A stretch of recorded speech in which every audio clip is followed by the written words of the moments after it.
Berikut adalah sifat-sifat grup. Misalkan G adalah grup, maka yang pertama G mempunyai elemen identitas yang unik atau tunggal.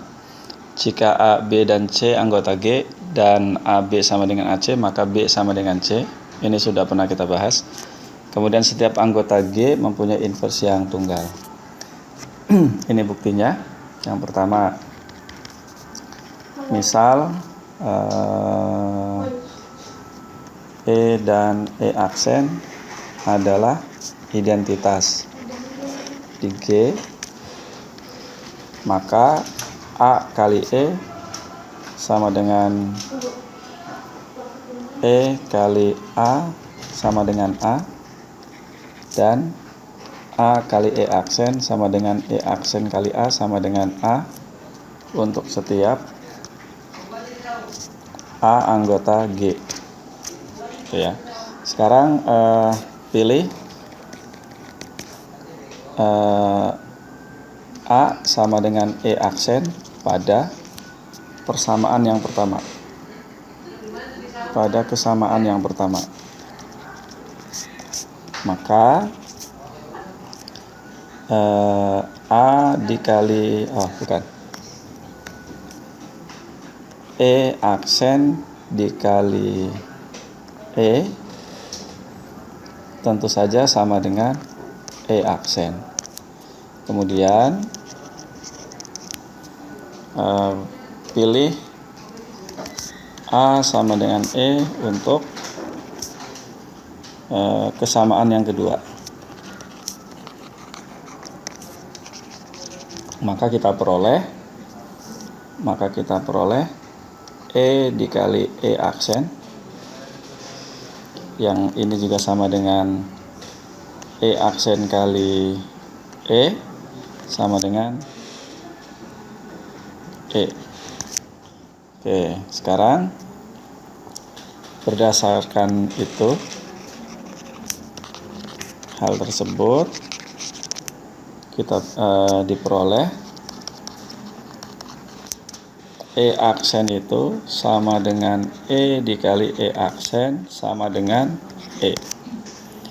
Ini berarti hanya ada satu buah elemen identitas. Nah, seperti itu. Selanjutnya bukti nomor 2. Oke,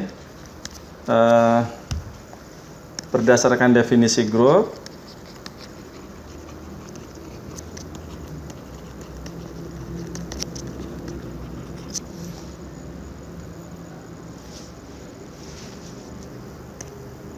elemen A paling sedikit mempunyai satu inverse. Kita sebut saja misalnya D gitu ya. Nah, sekarang berdasarkan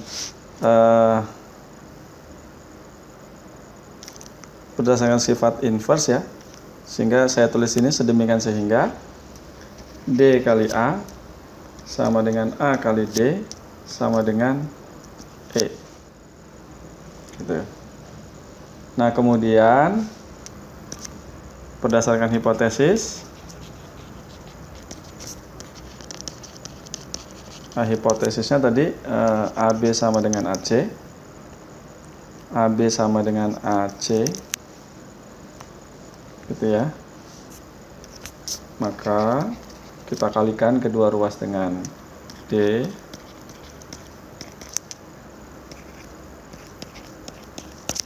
gitu ya.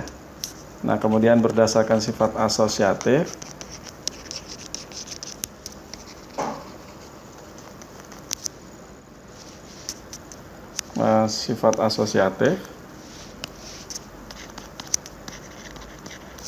maka kita peroleh DA kali B sama dengan DA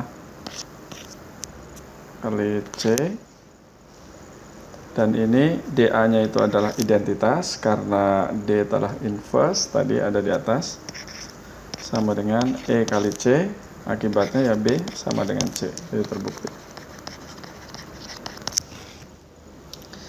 Nah, berikutnya adalah bagaimana dengan yang ketiga.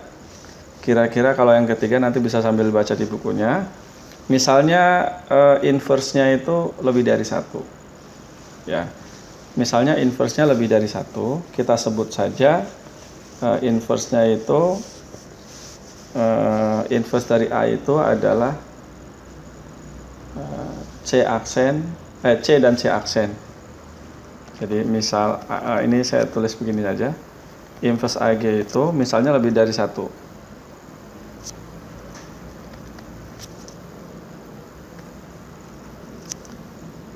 C dan C aksen, gitu ya. Nah, kemudian akibatnya apa? Kalau dia inverse, maka tentu saja A kali C ya sama dengan E. Begitupun A kali C inverse sama dengan E juga. Artinya kalau begitu AC sama dengan AC aksen. Berdasarkan sifat yang kedua tadi, ini kan bisa kita coret nih. Jadi C sama dengan C inverse, itu artinya inverse-nya hanya 1 buah. Oh ya, yang kedua ini cancelling law biasanya disebutnya. Kita tulis saja atau kita tulis namanya aturan pencoretan. Nah, itu saya lanjutkan nanti sambil dilihat di buku. Jika G adalah grup dan A dan B itu ada anggota G, A, B itu anggota G, maka AB inverse sama dengan B inverse kali A inverse. Dan A inverse sama dengan A. Ini ya. Nah, yang pertama untuk menunjukkan ini, kita tunjukkan aja ini. Itu ya. Kita tunjukkan itu. Nah, tapi perhatikan bahwa kalau A dan B anggota G, maka AB itu anggota G. Akibatnya AB inverse itu anggota G. Artinya inverse-nya ada. Begitupun A dan B anggota G, maka A inverse dan B inverse anggota G. Oleh karena itu AB inverse ada dan A inverse, B inverse juga ada. Ya, saya tuliskan aja begini. Maka A inverse juga anggota G. Kemudian B anggota G, maka B inverse juga anggota G karena G-nya grup. Dari sini kita peroleh B inverse A inverse juga anggota G. Nah, setelah itu baru tunjukkan bahwa setelah itu baru tunjukkan bahwa AB inverse sama dengan B inverse A inverse. Caranya dengan menunjukkan bahwa ini. Itu ya. Oke. Nah, bagaimana cara menunjukkan itu? Kita tulis begini. Kita AB dikali B inverse A inverse sama dengan menggunakan sifat asosiatif. Kita akan peroleh seperti ini. Ini sama dengan A dikali E A inverse. Nah, itu sama dengan A dikali A inverse. Dan ini sama dengan E. Jadi B inverse A inverse adalah inverse dari AB. Nah, karena inverse itu tunggal, padahal kalau AB anggota G, inverse-nya adalah AB inverse. Karena tunggal, akibatnya ya AB inverse sama dengan B inverse A inverse. Gitu. Nah, cara yang serupa bisa ditunjukkan dengan ini. Jadi tinggal tunjukkan aja dari sini ya. A dikali A inverse sama dengan E. Tuh. Mulai dari sini. Nah, coba sebagai latihan kerjakan itu. Berikutnya adalah definisi perpangkatan bilangan bulat ya. Nanti ini silahkan dicoba sendiri buktinya dengan induksi. Ini sudah umum. A pangkat, maksud saya sudah kita kenal ya. M dikali A pangkat N itu ya A pangkat M ditambah N. Nanti buktinya pakai induksi matematik. A pangkat M pangkatkan lagi N itu artinya A pangkat M kali N. Nah, silahkan dicoba untuk membuktikan sendiri. Berikutnya adalah orde unsur. Suatu A anggota G dikatakan mempunyai orde terhingga jika terdapat K bilangan asli sedemikian hingga A pangkat K sama dengan E, gitu ya. Nah, berapa orde unsur G? Nah, persisnya ini orde A anggota G adalah bilangan asli terkecil N sedemikian sehingga A pangkat N sama dengan E. Notasinya seperti ini. Notasinya nilai mutlak A seperti nilai mutlak, gitu ya. Nah, contoh. Nah, misalnya U15 yaitu Z15 yang punya inverse 1, 2, 3 itu nggak bisa karena 15 karena 3 adalah faktor 15. Kemudian 1, 2, 4, 5 nggak bisa, 6 nggak bisa karena punya faktor persekutuan dengan 15. Kemudian 4, 5, 7, 8, kemudian 9, 10, 11, 12, 13 dan 14. 1, 2, 3, 4, 5, 6, 7, 8. Ada 8 ya. Misalnya kita mau cari orde dari 2. Nah, tentu saja kita 2 pangkat 1 ya 2 kuadrat itu 4, 2 pangkat 3 itu artinya 4 kali 2 sama dengan 8, 2 pangkat 4 artinya 8 kali 2 sama dengan 16 kongruen dengan 1 pada modulo 15. Nah, dari sini kita peroleh ini 4 ya. Bagaimana dengan yang lain? Misalnya 11. 11 pangkat 1 itu 11. 11 kuadrat adalah 121. 121 itu bisa dikurangi 120. 15 kali 8 ya. Jadi ini sama dengan 1. Dengan demikian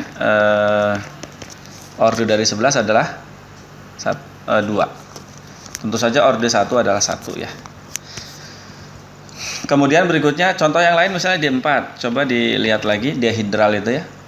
Anggotanya kan R0, R1, R2, R3, kemudian H, V, D, T. Berapa orde dari R1? R1 itu adalah rotasi 90 derajat. Nah, kalau suatu titik dirotasi 90 derajat, dirotasi lagi 90 derajat, dirotasi lagi 90 derajat sampai 4 kali, maka dia akan kembali ke awal. Artinya kalau begitu R1 ya sama dengan R1. Kalau R2, R1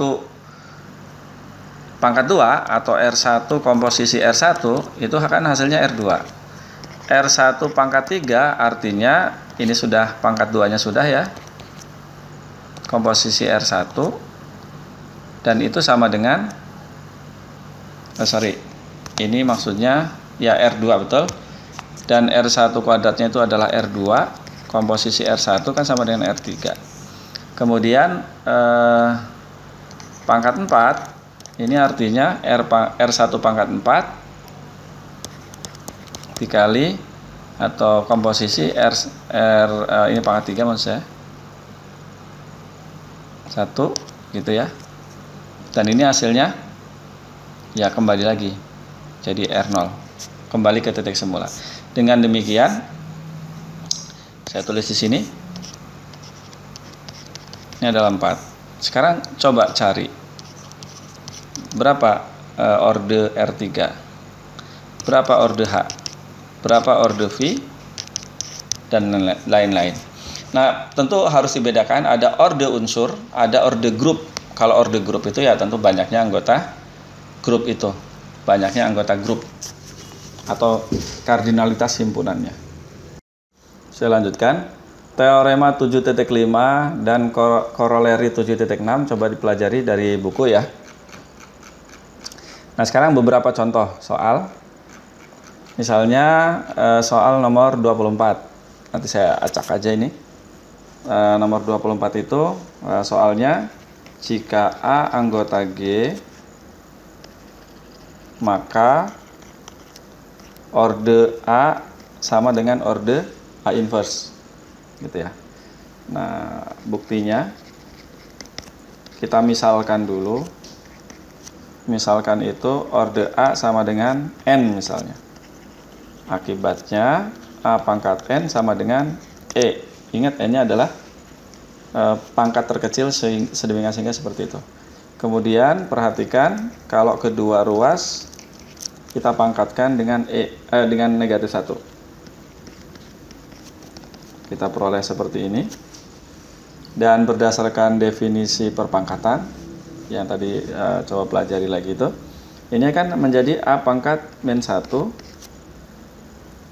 atau A pangkat negatif N atau A pangkat negatif 1 kali N gitu ya. Dan E inverse dari E itu ya E itu sendiri. Nah, ini artinya coba perhatikan A pangkat min 1 atau A inverse pangkat N sama dengan E. Dengan demikian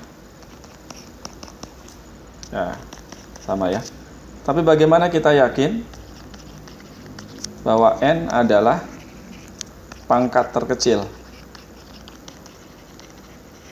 Ingat, N-nya bilangan asli. Sedemikian hingga ini. Bagaimana kita yakin tentang hal itu? Oke, itu jadi PR. Contoh lain, misal soal nomor 30 ya. A dan B itu anggota G dengan orde A-nya sama dengan 5, B-nya tidak sama dengan identitas, dan A, B, A inverse sama dengan B kuadrat. Yang diminta cari orde B. Cari orde B. Nah, ini modalnya orde A-nya sama dengan 5 ya. Berarti A pangkat 5 sama dengan E. Kemudian ini AB A inverse sama dengan B kuadrat. Yang dicari orde B. Berarti kita harus membuat B pangkat berapa supaya sama dengan E gitu ya. Ini tujuannya.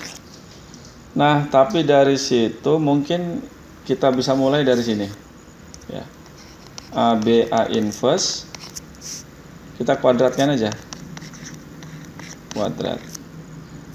Maka kita peroleh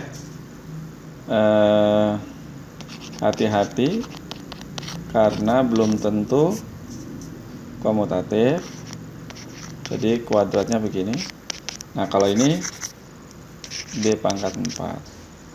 Nah, artinya kalau begitu A dengan sifat asosiatif ya. A itu B A inverse sama dengan B pangkat 4. Berarti ini kan identitas. Jadi A B kali B B kuadrat sama dengan B4. Gitu. Nah, tapi B kuadratnya sama dengan AB A inverse. Oke, saya lanjutkan. Tadi AB kuadrat A inverse sama dengan B pangkat 4. B kuadratnya saya ganti AB A inverse sama dengan B4. Nah, kemudian dengan sifat asosiatif kita akan peroleh A kuadrat B A seperti itu ya. Ini tadi sama dengan B pangkat 4. Gitu. Sampai sini lakukan pola yang sama, kuadratkan lagi. B pangkat 4 kuadrat. Maka akan saya peroleh A kuadrat B A ini sesuai definisi kuadrat. Ini kuadrat sama dengan B pangkat 8. Tadi dengan sifat asosiatif lagi kita akan peroleh A kuadrat B kuadrat A kuadrat ini A pangkat negatif 2 sama dengan B pangkat 8. Tapi B kuadratnya kita sudah tahu AB A pangkat 1 ya, sama dengan B8. Sehingga saya peroleh B pangkat seperti ini, B pangkat 8. Nah, lakukan terus sampai diperoleh A-nya pangkat 5. Karena kita tahu kan begini, sehingga A pangkat 5 itu sama dengan E. Sehingga gimana caranya? Ini nanti berubah jadi A pangkat 5 B